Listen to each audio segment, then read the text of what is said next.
सध्या माझ्या आणि माझ्या आईचा एकाच मुद्द्यावरून वाद होत असतो की माझ्या आईचं असं म्हणणं आहे की शुभूला जे म्हणजे जे असेल ते खायला देत जा.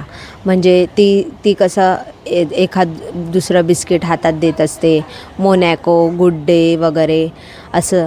आणि मी अगेन्स्ट असते. माझं म्हणणं काय आहे की खायला पाहिजे ह्या पण गोष्टी, पण अजून ती लहान आहे. तिचं जे पण स्टमक किंवा डेव्हलप स्टेजमध्ये आहे ती, आणि अजून तिचं मॅच्युअर नाही झालं आहे. आणि जे प्रॉडक्ट असतात रेडी टू ईट ते पॅकेट फूड असतात, त्याच्यामध्ये प्रिझर्वेटिव्ह, आर्टिफिशियल कलर्स ह्या सगळ्या गोष्टी असतात.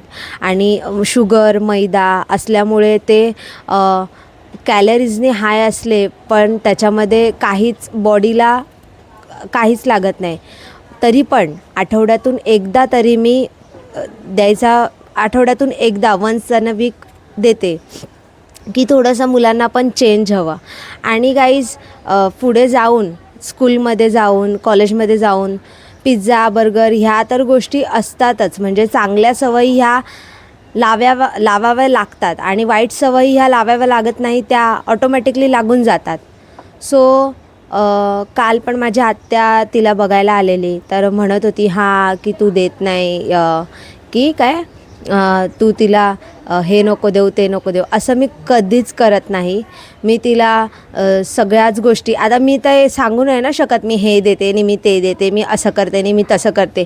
मग असं पण केलं तर एका बाजूनी म्हणतील हां स्वतःच्याच मुलीचं स्वतःच सांगत असते, यू नो.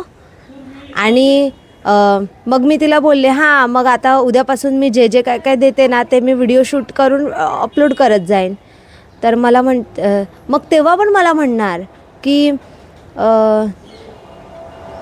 असं नको करत जाऊ, लहान मुलांना नजर लागते.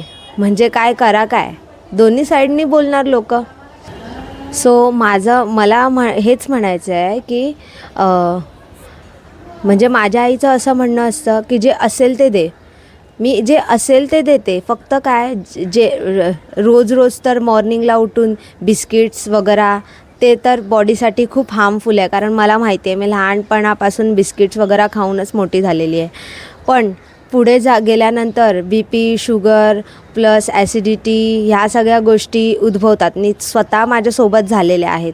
त्यामुळे मी सध्या देते, पण आठवड्यातून एकदा जस्ट थोडंसं एक वेगळं काही असं. अदरवाईज मी जे आपले ट्रेडिशनल ब्रेकफास्ट आहेत लाईक शिरा, उपमा, पोहा, इडली ह्या गोष्टी देते.